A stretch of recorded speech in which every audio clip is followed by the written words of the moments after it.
जय श्री कृष्णा। स्वागत है आपका। कैसे हैं आप? पार्थाय प्रतिबोधितां भगवता नारायणेन स्वयं व्यासेन ग्रथितां पुराणमुनिना मध्ये महाभारतम्। महाभारत के मध्य में रत्न रूपी श्रीमद् भगवद गीता और भगवत गीता माता का आश्रय लेते हुए आज 7वें अध्याय के 15वें और 16वें श्लोक में प्रवेश करना हमारे लिए परम सौभाग्य की बात इसलिए भी है क्योंकि हमें इस युग्म 2 श्लोकों में पता चलेगा कि कौन भक्त नहीं है और कौन भक्त है और किस तरह के भक्त हैं, और भक्त नहीं है तो भक्त क्यों नहीं है उसका भी एक कारण जो मुख्य है वो भगवान के श्रीमुख से हमें सुनने को मिल रहा है। तो उसमें और आपके बीच में व्यवधान न बनते हुए चलते हैं 15वें श्लोक की तरफ। नवाम दुष्कृतिनो मूढ़ाः प्रपद्यन्ते नराधमाः मायया परतज्ञाना आसुरं भावमाश्रिताः। अर्थ बताया है इसका, माया के द्वारा जिनका ज्ञान हरा जा चुका है, आसुर स्वभाव को धारण किए हुए मनुष्यों में नीच दूषित कर्म करने वाले मूढ़ लोग मुझको नहीं बजते। ये बात जो कह रहे हैं वो कोई अहंकार से नहीं कह रहे हैं, वो पूरे सर्वज्ञता सब ज्ञान के साथ कह रहे हैं। इसलिए इसका सम्मान करते हुए इस बात को पकड़ने की फिर से कोशिश करते हैं। नमाम दुष्कृतिनो मूढ़ाहा, दुष्कृत जिन्होंने किए हैं, जिन्होंने बुरे कर्म किए हैं। बुरे कर्म क्या है उसके बारे में भी थोड़ा चिंतन करने की आवश्यकता हो जाती है। ऐसे कर्म जो हमें हमारे विस्तार का आलिंगन करने से रोक देते हैं, ऐसे कर्म जिनको लेकर हमारा जो देह भाव है वो पक्का होता जाता है। ऐसा लगता है कि मैं यही सीमित हूं, यही मेरी यत्ता है, ये संबंध है, यही मुझे परिभाषित कर रहे हैं, ये मेरी उपलब्धि है, ये मेरा सम्मान है, यही मुझे परिभाषित कर रहा है। ये तो एक स्तर हुआ, लेकिन दुष्कृत की बात इससे भी आगे जाती है, जहां आप किसी को पीड़ा पहुंचा रहे हैं, जहां आप ईर्ष्या से द्वेष से कार्य कर रहे हैं, और भी कई प्रकार के कार्य ऐसे हो सकते हैं जो आपको आपके सही स्वरूप से दूर ले जाते हैं। तो ऐसा होता क्यों है वो भी उसमें बताया गया। देखिए नमाम दुष्कृतिनो मूढ़ाः प्रपद्यन्ते नराधमाः। नराधमाः अधम है जो नर में, ऐसा कहा। मतलब उनकी तारीफ नहीं करेंगे ना कृष्ण भगवान, वो क्या कह रहे हैं, नराधमा। लेकिन साथ में ये बता दिए कि नराधम क्यों है कि माया परत ज्ञान आसुरम भावम आश्रिताः। तो वो उस तरह के आसुरी भावों का आश्रय ले लेते हैं माया के कारण। और माया क्या है? माया जो है वो ईश्वरीय शक्ति है, पर वो इस प्रकार से कार्य करती है कि जो नहीं है वो सत्य लगने लग जाता है। तो जो जो छल होता है माया के द्वारा, उससे जो आवरण बन जाता है सत्य के और हमारे बीच में, क्योंकि माया बताया गया कि बहुत सुंदर है, वो छल भी लेती है, चतुर भी है, और क्या करती है वो विवेक शक्ति हर लेती है। ये सब बातें बताते हुए संत जन एक उदाहरण ऐसा भी देते हैं, जो एक बंदर ने छोटी मुंह वाली सुराही में बेर खाने के लिए या कुछ खाने के लिए मुंह डाला, फिर मुंह खोल लिया तो निकल नहीं रहा, वापस फंस गया मुंह उसका। तो उसको क्या लगता है कि यहाँ पर कुछ और तत्व है जिसने कि मुझे बांध रखा है, जबकि बांधा क्या है, उसने मुंह खोला है खाने के लिए और निकल नहीं रहा है। तो संतों की वाणी ये बताती है कि जब हम दुखी होते हैं तो हम किसी पर आरोप कर देते हैं, इस कारण मैं दुखी हूं, उस कारण मैं दुखी हूं, पर वस्तुतः हम अपने अटैचमेंट के कारण दुखी होते हैं। इस प्रकार का संकेत संत जब दे चुकते हैं तब भी हमको लगता है नहीं नहीं ये कोई व्यावहारिक बात थोड़ी है, क्योंकि हमने भी कई वर्षों से अभ्यास किया है, इस प्रकार की धारणा को अपने अंदर पक्का कर रखा है। तो इसको छोड़ेंगे कैसे? डिटैचमेंट कैसे आएगा? संत बताते हैं, स्वामी महेश्वरानंद जी की एक पुस्तक है जिसका अंग्रेजी अनुवाद उमेश जी नागर कट्टे जी ने प्रवचन सुधा 7वें अध्याय पर प्रवचन है उन्होंने किया है। तो उस द नेक्टार जो है वो 7वें अध्याय के, उसमें भी वो कहते हैं कि जो डिटैचमेंट है उसका सीधा सीधा संबंध है शांति के साथ में और प्रसन्नता के साथ में, और जो अटैचमेंट है मुश्किल में डाल देता है।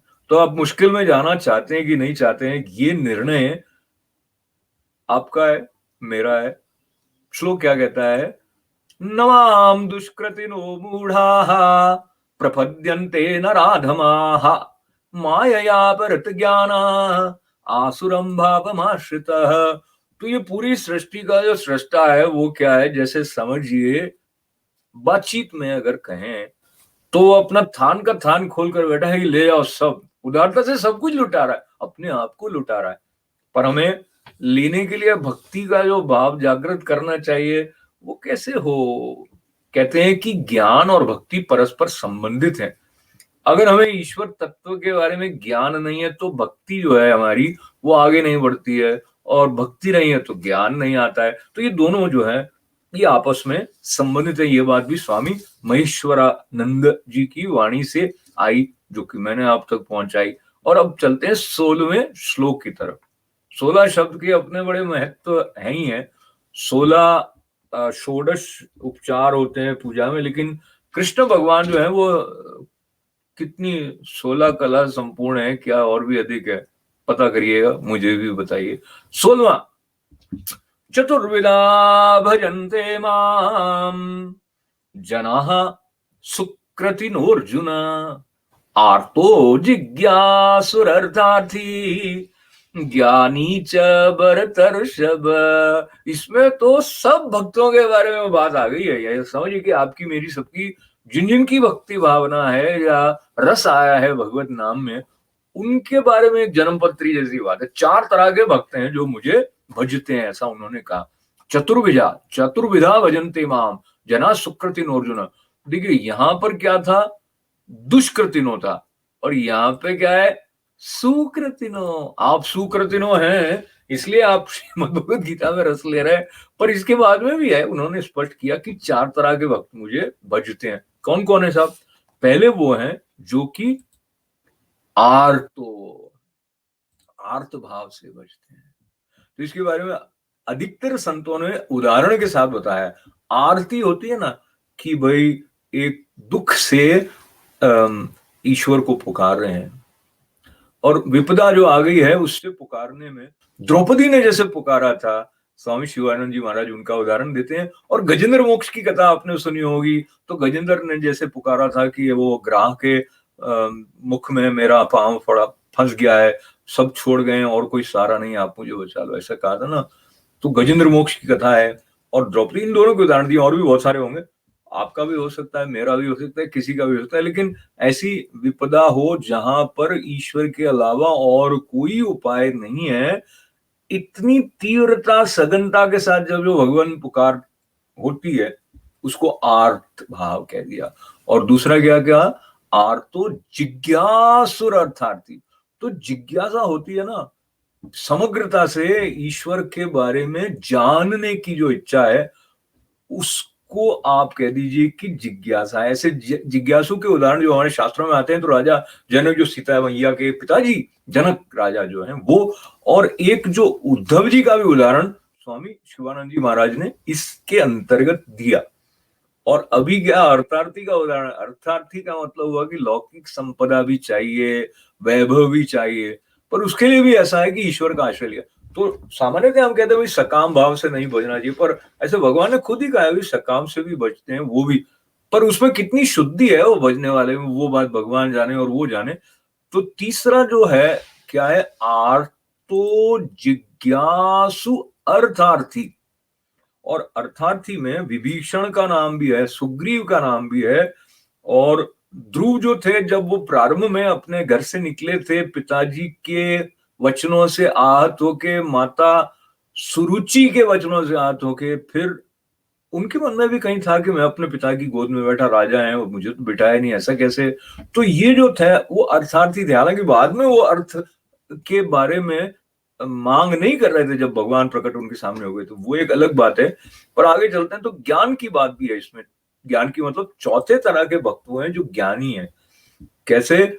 आर्तो जिज्ञासु अर्थार्थी ज्ञानी च भरतर्षभ। और जो ज्ञानी है इसमें सुखदेव जी का ही नाम दिया गया था, और भी होंगे, पर वैर भक्ति वालों की बात भी एक अलग प्रकार से की गई है। कंस हुए, शिशुपाल हुए, रावण इत्यादि हुए, ये सब वैर भक्ति कर रहे थे। पर हम फिर से ज्ञानी जो है उसमें सुखदेव जी का नाम आया था, अन्य भी होंगे।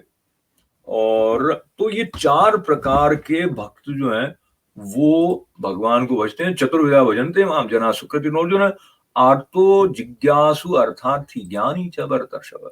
अब इनमें से भगवान को कौन सा वाला बेस्ट लगता है वो बताएंगे, वो कल नहीं, मतलब अगले श्लोक में बताएंगे, हम उस पर कल चर्चा कर रहे होंगे।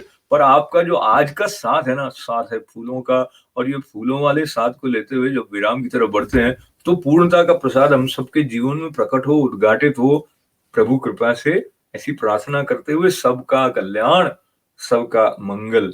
ओम पूर्णमदः पूर्णमिदं पूर्णात् पूर्णमुदच्यते पूर्णस्य पूर्णमादाय पूर्णमेवावशिष्यते।